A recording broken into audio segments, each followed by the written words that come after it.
you smile at Mercedes? If you smile, babe, she'll smile. Did she smile? Yes, you are so cute. You're giving the money shot right now. Oh, you cute. So this is who we've been oohing and eyeing over. This is baby Emilia Valentine. Isn't she so perfect? What a cutie pie.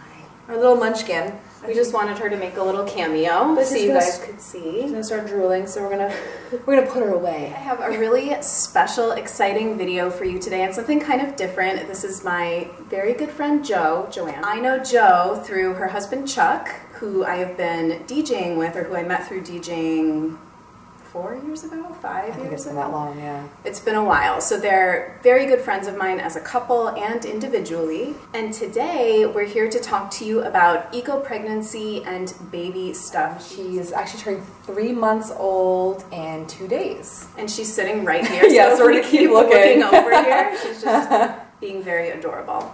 Jo approached me with the idea to sort of share her experience with her pregnancy and the first 3 months of having her baby and kind of some of the products that she used, and thought it would be a good resource. I was trying to find the best approach to my pregnancy and making sure that I was using products that don't interfere with the growing baby, and making sure that I was still maintaining my skin at the best possible level I could. And I was having difficulty finding the right products, and I eventually got into my own stride. However, I had wished to have a resource like this when I was actually pregnant. So I should also say that Jo is someone that has had a long-standing interest in sort of eco-beauty, green beauty, and it's something that she and I have talked about and connected over for really years now. And she is the one that sort of turned me on to Sookie and that whole brand, because when she was in college, she did a business internship. That's right. With Sookie in Northampton. So she's on the bandwagon and very pro our whole lifestyle. So we're going to first talk about some of the staple products that Jo used during her pregnancy. And the first thing was a good prenatal vitamin. Right. So that was something I actually struggled with a lot. I think a lot of women in their first trimester experience a lot of nausea, as did I. So I had originally started with a Whole Foods, just generic, like their 365 brands, prenatal, but I couldn't stomach it. I always felt queasy afterwards. Really? Yeah, it was. I felt the taste kind of come back up. It was really not pleasant. When I went to one of my checkups with the doctor, they prescribed me something. And actually the only time I ever vomited was after taking this prescribed prenatal. So I ended up just dumping that as well. And I reached out to a friend of mine in Texas who is a cancer survivor and also extremely pro holistic healing. And she suggested this product to me after doing some research. It's Garden of Life Vitamin Code. It's a raw prenatal. It includes probiotics and raw ginger and all sorts of really, really great ingredients, and I never had any adverse side effects to this at all. You can see she has the economy side. Yeah, and actually I went through 2 non-economy sizes at first, and I was like, what am I doing? So where do you get these? I ordered them online. I actually ordered them through Amazon. And were you taking these before you got pregnant?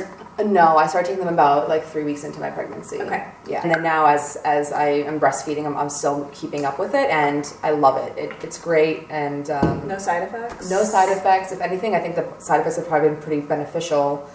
As Mercedes knows, I used to always have qualms about my hair being super thin and flaky nails, and I feel like since giving birth and throughout my pregnancy, my hair has been better than ever. So I think I attribute it somewhat to the hormones associated with pregnancy, but I think a lot of it has also to do with the supplements. So following up on the theme of prenatal vitamins, Jo had some really good thoughts on diet. I don't want to speak for pregnant women everywhere, but I think that when you get pregnant, it's kind of like this free pass to engage in a lot of foods that you hadn't in the past. I did my best to not do that. I've always had a tendency to be like, 15 to 20 pounds overweight. And I figured that with my pregnancy, I can't overindulge because I'll probably just blow up like a whale. So I tried to figure out a good balance of staying healthy, full, nourished, and all along making sure that the growing fetus was also getting everything that it needed. I ate a lot of Greek yogurt. I'm talking like 2 or 3 a day. After a while, it actually started getting too sweet, so I would opt for the non-sweetened versions. Oatmeal is huge. It's supposed to be really good for you regardless. And as a side note, it's actually one of the foods that's supposed to help you with breast milk production. So I was eating a lot of that. My go-to brand was actually Trader Joe's has it's like very lightly sweetened with flaxseed. The baby is involved in the conversation. So yeah, oatmeal, flaxseed, I felt like that was very helpful. Lots of fruit. I mean, they say to maintain like not too much sugar in your diet, but I figure if you have fruit or a Snickers bar, go for the fruit. For sure. So bananas, apples, anything that was in season, especially since I was pregnant in the summertime, I ate so many, what are they, pit fruits, like plums and stone peaches. Fruits. Stone fruits, thank you. And then something that I became obsessed with, and I still am now, is Trader Joe's has these like pre-packaged, they're called Happy Trekking handfuls of, and they have different ones, and the one I ate a lot of during my pregnancy was like an omega-3 blend, so it was like pistachios and pumpkin seeds and also some other nuts. And each packet has like about 200 calories, I think. Yeah, 220. Yeah, 220, and it's filling, it's super healthy, it's no added sugar or salt. So I have a question. How do you feel like your appetite sort of ebbed and flowed during the pregnancy? Do you ever feel like you were just like so ravenously hungry, or how did you deal with like weird cravings? Every time I saw you, you seemed to have just like very balanced perspective. Nothing ever seemed out of whack. Again, I think a lot of it has to do with genetics, and I think in general, like my pregnancy, fortunately, was a pretty healthy one. I gained like the healthy amount of weight, and I think what happened was I just never let myself get super hungry. So kind of back to the snacking, I was doing a lot of grazing all day. So the nuts, I probably went through like 2 or 3 packets of like these healthy nuts a day, just because it felt like an easy way to get full fast and still make sure that I'm getting essential nutrients and protein. Meal size, I wouldn't double up. I wasn't eating for 2. Like I always hated it when people would approach me like, oh, you're eating for 2 now. I was like, no, that's not happening. It's me plus just like a little nugget growing in my belly. And as Mercedes know, I was doing the whole approach of everything in moderation. I even allowed myself a glass of wine here and there. She had a really balanced approach about all of that, which I totally endorse personally. Like I think that's a whole discussion for like another day, but the vilifying of drinking any kind of alcohol during pregnancy or breastfeeding is sort of antiquated, I guess, in my opinion. I agree, and if you think about the fact that like pregnant women will allow themselves to go binge at Popeyes or McDonald's, like I feel like the chemicals in those foods are so much more damaging than, you know, like a minuscule amount of alcohol and half a glass of wine. But again, personal experience, personal opinion. Again, fortunately, my baby was born and she's beautiful and healthy and happy. So perfect. She's had like a perfect pregnancy, perfect baby. You can hate her, but I'm like super jealous. Also, her baby makes my ovaries hurt. Like, every time I look at her, she's so perfect. So, and water, I saw was another big note that you made to me. I probably should have brought that up earlier. I made sure that I had water on hand everywhere, in my car, by my desk, at work. At home, I had glasses full of everywhere. I honestly, like, sometimes thought that I was like the little girl from Signs. No, I'm not even kidding. Like, I had glasses everywhere. I carried one of these around with me notoriously. It was like attached to my hand. So I think by the end of the day, I was drinking 4 liters plus of water, which is like a good gallon, I think. That obviously probably influenced how healthy my skin stayed. So active. Thank you for contributing. You want to be in this? I know you. She's like, I want to get in. She's smiling and blowing spit bubbles. So cute. Did you still drink coffee? I drink a cup of black coffee every morning. So you never had any kind of big aversions or things that just like... Because my mom would always say that when she was pregnant with me, she couldn't drink coffee and the thought of meat made her feel ill. But I guess I feel like everybody's pregnancies are just so different and cravings and all that I agree. Kind of stuff. And again, the first trimester on its own was really tough. Like the only thing I could really stomach was carbs. Yeah, that's what everybody says. I was eating a lot of bread with just butter, like bland, nothing special. Yeah. I ate a lot of peanut butter and jelly. Yeah. Cereal, I hear people really like. Yep, that's right. And I used almond milk instead of dairy. Okay. I avoided dairy, except for yogurt. Joe generally avoids dairy. Yeah, and if I do consume dairy, I make sure that it's dairy that's been processed by some form of fermentation or bacterial process. So either like cheeses or yogurts or kefir. Kefir, how do you pronounce it in English? I say kefir. Kefir. Joe, we haven't mentioned this yet. Joe's originally from Poland too, so I feel like that informs a lot of her perspective. She has like a very sort of, and her husband is also American Polish. Right. But I feel like she grew up half in Poland and half in the States, right? That's right. Primarily in Poland? You never know. It's actually right now been like 10-year segments. So the first 10 years of my life were in the United States, and then I was 10 years in Poland, and then now it's been a full 10 years back in the States. Yeah. So she still has like, she has a very sort of much more European versus American approach, I think, to lifestyle, child-bearing, all of that stuff, which I really appreciate because I feel like it's more in line with.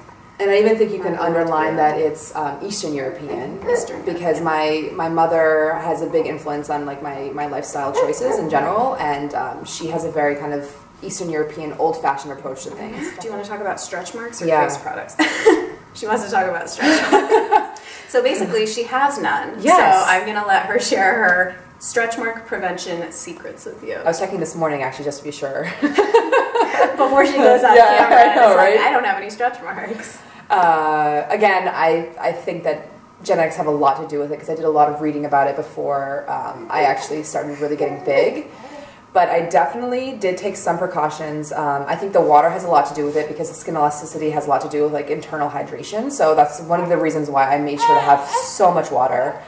And then the second thing I did was every morning after I showered, I would massage just a good body oil into my skin. I started using just the Honest Companies because I've been so curious about this. Yeah, give it a shot. It smells really nice and light. It only has, I think, about like 8 ingredients maybe. The pump is a little awkward actually. It was annoying to me when I was using it on a daily basis. Explode out. Yeah. The two main ingredients, the two main ingredients are sunflower seed oil and coconut oil. I know you're not very fond of coconut oil. I am. Yeah? Just mostly in the summertime. Coconut oil is one of the oils that actually has a cooling effect on the body, so I tend to use it more in the spring and summer, but it depends on like your own internal constitution. Yeah, it's so quickly absorbed. Yeah, it absorbs super quickly, and I always made sure to massage it into my skin when my body was still damp. And again, all over my body, and even in the super hot New England humid summers, even if I was going out and I knew I'd be outdoors a lot, I felt like this didn't like clog up my pores, where I felt like my skin was sweating underneath like a film of oil. I loved it. I thought it was a great oil. I went through about 2 bottles in my pregnancy alone. So I guess 2 bottles for... that's not that bad. Yeah, it's not that bad at all. So it retails for about, I think... It's $10, yeah. And actually, if you have a motherhood maternity outlet near you, I just learned this at the very end of my pregnancy, they sell them for under $5 a bottle. Oh, wow. Yeah, so it's a big discount. Nice. You get these on Amazon? Yeah, I get them on Amazon. Joe is a very loyal Amazon customer. I have Amazon Prime, and I live out in the woods, so it just made sense. Their house is like an oasis. I spent like one summer here like all the time, and it's always so like it's like respite to come out here. Yeah, so we're very close friends with our UPS guy. So that's all you did for stretch mark prevention? Honestly, that's all I did. Just massaging this into your belly. Exactly, and the only thing that kind of post-pregnancy I feel like hasn't returned back to normal is I used to have a belly button piercing. I mean, who did it in the 90s? I didn't. Well, you're too cool for school. But Joe in general has amazing skin. I've always been very jealous of her skin. She tans like a dream. It's not necessarily a good thing. She just has nice skin, like no freckling or I don't know. She just has good skin, so I think that might be a big part of it too. But good to know that this was a big part of your prevention routine. Definitely, and actually, we'll probably circle this back in later when we talk about baby. But Mercedes had gifted me the Zoe Organics Baby Oil before she had the baby. I gave her a couple baby products, and actually, the main ingredient of this is also sunflower oil, which is interesting. Yeah. I actually do like this better than the Honest Company, and every time I lube up the baby after a bath, I will massage this into my arms and my hands.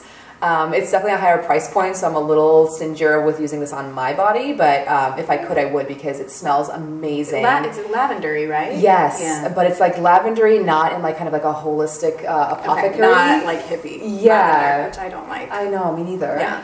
It's like a fresh lavender. It smells amazing, and between the two products, So you know you can get this brand at Target now. Do you really? Well, I don't know all, but Zoe Organics is one of the brands that Target has started carrying, along with SW Basics and Well People, although they're not at all Targets. But interesting. So they've kind of gone a little bit more mainstream, which is good. I got this at Full Lane in Boston for them, and I remember when I gave this to them, I told her husband, I was like, yeah, I got Joe some like organic bath products for the baby and some body oil. He's like, what? You got to oil these things up? Her husband's really funny. Even now he's like, you got to cool with the oil. She's too shiny. It's a baby.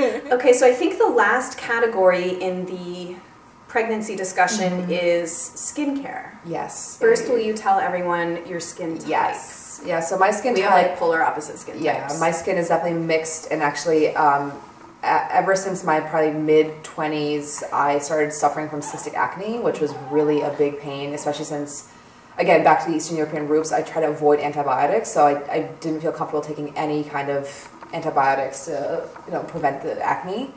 So I've always been struggling with it.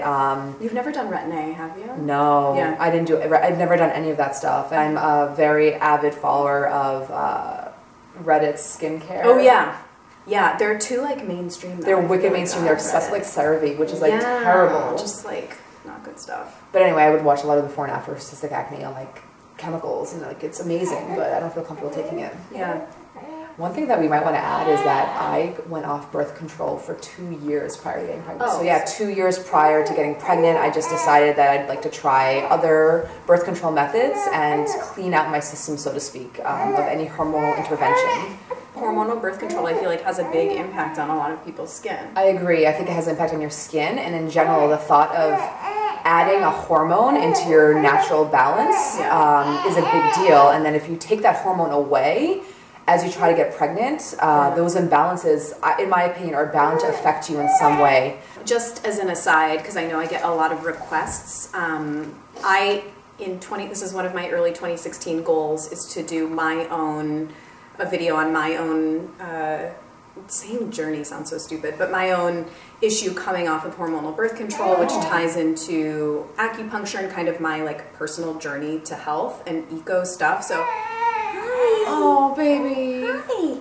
You're going to make a cameo in a little bit. We're just gonna I talk to babies the way I talk to small dogs. Same here. In the same voice. How can you not? Okay, I think she's occupied for another couple minutes. So, yes, 2 years of no birth control. Right. And what happened to your skin? Yeah, and I think it probably had something to do with the cystic acne, because I was on birth control since like...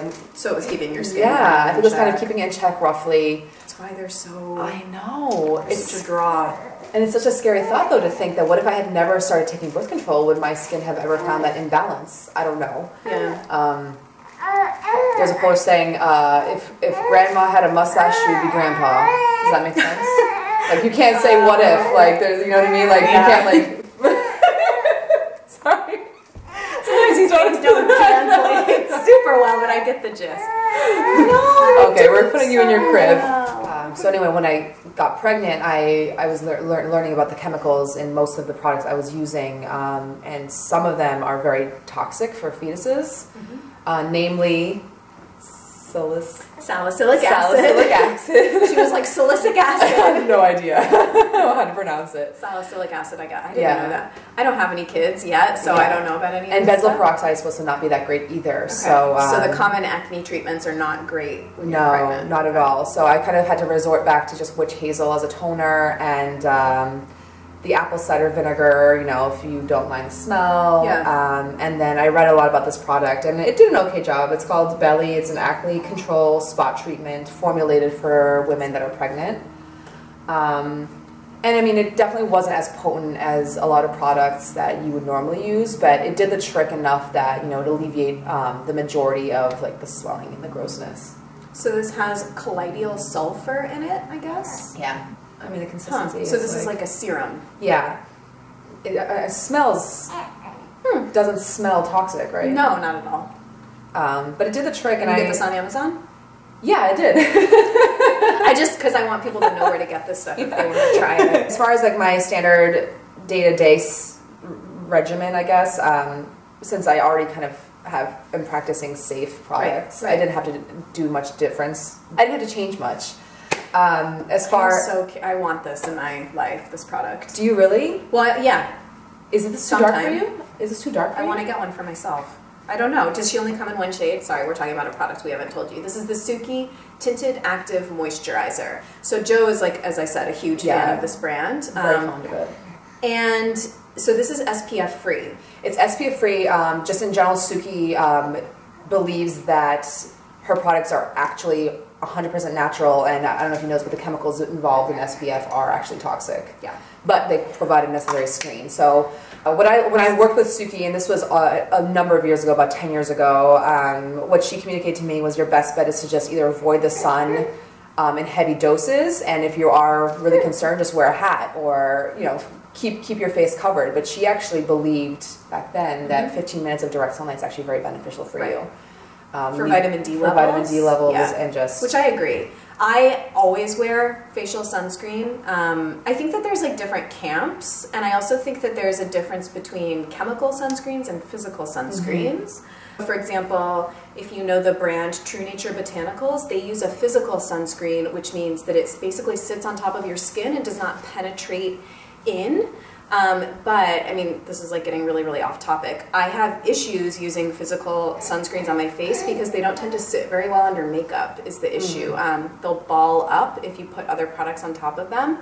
So, discussion for another day. But so this is SPF free, and it's actually it's her formula for her Balancing Day Lotion, which is a phenomenal formula, and I guess that she just added mineral pigments to it. Yeah, it's a nice thick texture. Yeah, and she only has 2 colors, and apparently is this the darker one? This is the lighter one. This is the lighter one. That's the problem. Okay. Yeah, it's pretty porcelain, dark.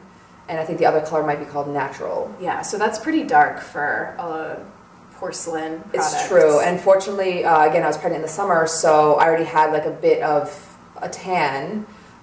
So this blended really nicely. In the winter, it doesn't work as well for me, unfortunately. Okay. So anyway, I would usually put on, I'd wash my face, toner, moisturizer, and then I'd follow up with this. And I'd actually blend this with a moisturizer. You can also blend this with an oil. Oh, nice. It dilutes really nicely. And then I would cover that with this Bare Minimals Ready Touch-Up Veil Broad Spectrum. And this has SPF 15 on it. Okay. So I did include some kind of SPF in my regimen. I personally feel uncomfortable massaging SPF into my skin. It gives a really nice glow. I really like the texture of this product. That's what it looks like. Yeah. So this is in the shade Tan. And actually, Mercedes applied this to my face today. I kind of did her makeup today. Which I think it looks amazing. Thank so, you. if I don't say so myself. But yeah, this was really, really easy to work with. I just kind of put it on the high points of her cheeks and did sort of a little, God bless you! Yeah, very easy to work with. And I thought, clearly she likes it. Yeah. Almost out, but yeah. So this lasted me about 6 months, I think. I was using this pretty regularly. Okay. And then aside from that, again, I guess the rest of it's really not pregnancy related, so we don't have to go down that path. Okay.